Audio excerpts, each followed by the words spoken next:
sahabat Busan, selamat datang di podcast Pusat Kajian Perbandingan Mazhab. Di sini tempat kita mengobrol tapi bermakna. Kita di sini menggali pemikiran Islam dan mencari hikmah di balik sejarah hukum Islam. Hari ini kita bakal ngobrol tentang sosok yang luar biasa yang bukan hanya seorang ulama besar, tapi juga founding father dalam ilmu usul fiqh. Seorang jenius yang berhasil menyatukan wahyu dan akal, teks dan logika, iman dan juga intelektualitas. Ya, beliau adalah Imam Syafi'i dan sudah hadir bersama kita seorang mahasiswi anggota Pusat Perbandingan Mazhab yaitu Busan, serta penulis makalah yang berjudul Mazhab Syafi'i Fondasi Usul Fiqh dalam Islam, yaitu Mbak Adelia Sabrina Pratiwi yang akrab dia disapa Mbak Adel. Halo juga, assalamualaikum semuanya. Senang hari ini bisa hadir di podcast Busan ini. Saya sudah ngikutin beberapa episodenya dan rasanya tuh senang banget bisa menjadi bagian dari diskusi kita hari ini. Masya Allah, luar biasa. Terima kasih Mbak ya sudah meluangkan waktu. Langsung aja kayaknya kita langsung ke perbincangan pada hari ini ya. Jadi gini Mbak, kayaknya boleh dong diceritain sedikit tentang sosok Imam Syafi'i ini, siapa beliau dan bagaimana awal perjalanannya gitu. Jadi Imam Syafi'i itu nama lengkapnya tuh Muhammad bin Idris Asy-Syafi'i. Beliau lahir di Gaza, Palestina sekitar tahun 150 Hijriah. Tahun yang sama dengan wafatnya Imam Abu Hanifah. Dan juga beliau ini yatim sejak kecil. Beliau hidup sederhana, tapi semangat beliau dalam belajar itu luar biasa banget. Nah, bayangin aja, umur 7 tahun dia sudah hafal Al-Quran, dan juga umur 10 tahun sudah hafal kitab Al-Muwatta karya Imam Malik. Bahkan sebelum bertemu dengan gurunya langsung. Jadi beliau ini udah kayak mahasiswa ya Mbak ya, yang hafal semua materi dosen sebelum masuk kelas begitu ya Mbak? Iya, benar banget.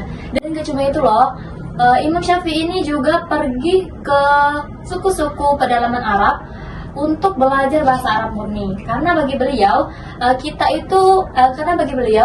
kalau mau paham wahyu yaitu Al-Quran harus pahami dulu bahasanya, yaitu bahasanya Arab.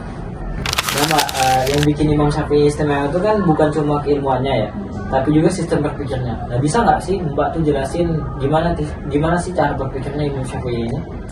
Jadi Imam Syafi'i itu merupakan perumus pertama ilmu usul fikih, yaitu cabang ilmu yang membahas mengenai bagaimana cara menetapkan hukum itu melalui dalil-dalil syariat. Karya beliau yang monumental yaitu Kitab Ar-Risalah yang membahas secara sistematis urutan sumber hukum Islam, yaitu yang pertama Al-Quran, yang kedua itu Sunnah Nabi, yang ketiga Ijma, dan yang keempat itu Qiyas.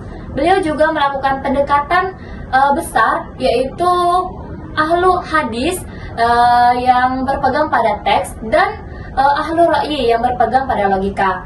Hasilnya sebuah metode hukum yang seimbang antara teks, nas, yaitu nas, dan juga nalar. Jadi Imam Syafi'i itu kayak arsitek juga ya Mbak ya, yang bisa membangun fondasi agar semua hukum Islam itu nggak liar tapi juga nggak beku begitu Mbak ya? Ya, benar sekali, persis banget. Imam Syafi'i itu juga menjaga agar Islam tetap rasional tanpa kehilangan nilai spiritualnya. Nah Mbak, banyak yang bilang kan Imam Syafi'i ini bukan cuma pintar begitu, tapi juga beradab banget begitu dan berilmu. Bisa nggak ceritain sedikit tentang itu Mbak? Ya, adab beliau itu sangat luar biasa. Beliau selalu berkata, barang siapa yang belajar tanpa adab, maka ilmunya tidak akan bermanfaat. Dalam berdebat pun, beliau selalu rendah hati. Bahkan ketika berbeda pendapat, beliau berkata, pendapatku benar tapi bisa salah, pendapat orang lain salah tapi bisa benar. Nah, ini menunjukkan betapa keluasan hatinya sebagai ilmuwan sejati. Dari situlah mazhab tersebut ini diterima secara luas, termasuk juga di Indonesia. Nilai keseimbangan antara adab dan juga kedalaman berpikir dalam mazhab Syafi'i sangat sesuai dengan karakter masyarakat Nusantara. Nah, jadi kayak gitu kan kata Mbak tentang Indonesia tadi kan. Nah, ngomongin Indonesia nih, mayoritas ulama Indonesia di sini kan bermazhab Syafi'i kan. Kok bisa ya ajaran beliau itu begitu diterima di sini? Karena mazhab Syafi'i ini moderat dan kontekstual. Awal awal ketika Islam datang ke Nusantara melalui para ulama dari Yaman dan Mesir, mereka tuh berdakwah mengenai Islam itu melalui pendekatan yang lembut dan menghargai budaya lokal. Maka dari itu ajarannya mudah diterima. Dan juga karya beliau seperti Al-Um yang merupakan rujukan besar dalam fikih. Di kitab tersebut itu membahas segalanya mulai dari ibadah, muamalah dan etika sosial. Dan juga kitab itu masih dipelajari di banyak pesantren di Indonesia. Bahkan sampai sekarang. Jadi bisa dibilang kultur Islam di Indonesia itu punya DNA Syafi'i ya, Mbak? Iya, benar sekali. Nilai keseimbangan, kehati-hatian dan juga adab yang kita pegang sekarang itu banyak berakar dari pemikiran mazhab Syafi'i. Nah, kalau kita tarik ke masa kini nih, Mbak, di era digital kan, dan juga debat agama di media sosial, apakah yang bisa kita pelajari dari Imam Syafi'i ini? Bagaimana, Mbak? Banyak banget yang bisa kita pelajari. Salah satunya yaitu beliau mengajarkan kita bahwasanya kebenaran itu harus dicari dengan ilmu dan adab. Di zaman sekarang, semua orang bisa berbeda pendapat, semua orang bisa berpendapat, tapi tidak semua pendapat itu berasal dari ilmu. Beliau juga mengajarkan prinsip bahwasanya berpeganglah pada teks, pahami konteks, dan janganlah sombong pada akal. Dan yang paling relevan menurutku, itu beliau adalah contoh nyata bahwasanya berpikir kritis itu bukan dosa. Selagi diimbangi dengan iman, maka logika merupakan bagian dari ibadah. Masya Allah, indah banget jadi, Mbak ya. Iya. Jadi Islam itu bukan anti akal, Mbak ya, tapi justru menghidupkan akal yang beriman. Ya, benar juga. Beliau juga itu merupakan contoh bahwasanya iman dan intelektualitas bisa bersinergi. Nah, Mbak, ada sebelum kita tutup nih, Mbak. Ya. Aku ingin nanya lagi nih, yang mungkin mewakili banyak pendengar kita mungkin kan. Nah, kalau kita harus mengambil satu pelajaran dari sosok Imam Syafi'i ini, apa yang paling berkesan buat Mbak pribadi? Satu aja ya. Ya, boleh. Kalau aku harus memilih, aku memilih keteguhan beliau dalam menuntut ilmu.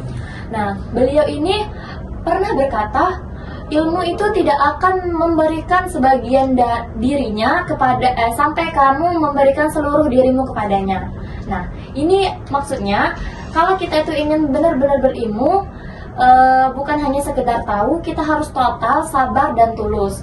Bayangin aja, beliau itu menuntut ilmu bertahun-tahun, berpuluh tahun, pindah kota, menulis, berdiskusi, bahkan juga difitnah, tapi beliau itu tidak berhenti dalam menuntut ilmu, semangatnya masih membara. Dan juga ternyata yang beliau cari dalam menuntut ilmu itu bukan popularitas, tapi kebenaran dan keridhaan Allah. Nah, berapa Masya Allahnya ya. Masya Allah, adem banget kayaknya, Mbak ya. Iya, benar. Nah, jadi itu pesan untuk kita ya, Mbak ya. Generasi sekarang ini kan yang kadang pingin hasil cepat tapi lupa proses begitu. Iya, benar sekali. Dan juga beliau itu mengajarkan kita bahwasanya kejernihan akal dan ketenangan hati itu harus seimbang. Dan beliau pernah berkata, siapa yang belajar tanpa sabar seperti menanam tanpa menunggu panen. Nah, dan ini juga relevan dengan zaman sekarang. Kalau itu sih aku juga setuju sih, Mbak. Jadi kalau kita ingin menjadi generasi yang berpikir jernih itu, ya kita harus bersikap bijak dalam beragama dan juga dengan sadar gitu kan. Nah, kita juga perlu meneladani semangat beliau. Belajar bukan cuma untuk pintar tapi juga untuk benar, betul kan, Mbak? Nah, benar sekali. Jadi subhanallah, Mbak ya, dari Gaza sampai ke Indonesia, dari abad 2 Hijriah sampai era digital gitu. Pemikiran beliau ini tetap relevan, Mbak ya. Tetap juga mencerahkan. Beliau juga bukan sekedar ulama yang Mbak sebutkan tadi, tapi juga simbol keseimbangan antara wahyu dan akal. Terima kasih banyak, Mbak ya udah datang dan berbagi ilmu dan inspirasinya di siang hari ini. Ya, terima kasih juga. Semoga obrolan kita hari ini dapat bermanfaat dan jadikan pengingat kepada kita bahwasanya Islam itu logis, luas dan juga penuh kasih sayang. Amin. Baik sahabat Busan, terima kasih sudah mendengarkan kami. Sampai jumpa di episode berikutnya dalam podcast Busan, Pusat Kajian Perbandingan Mazhab. Tetap berpikir dengan akal dan bersujud dengan hati. Wassalamualaikum warahmatullahi wabarakatuh.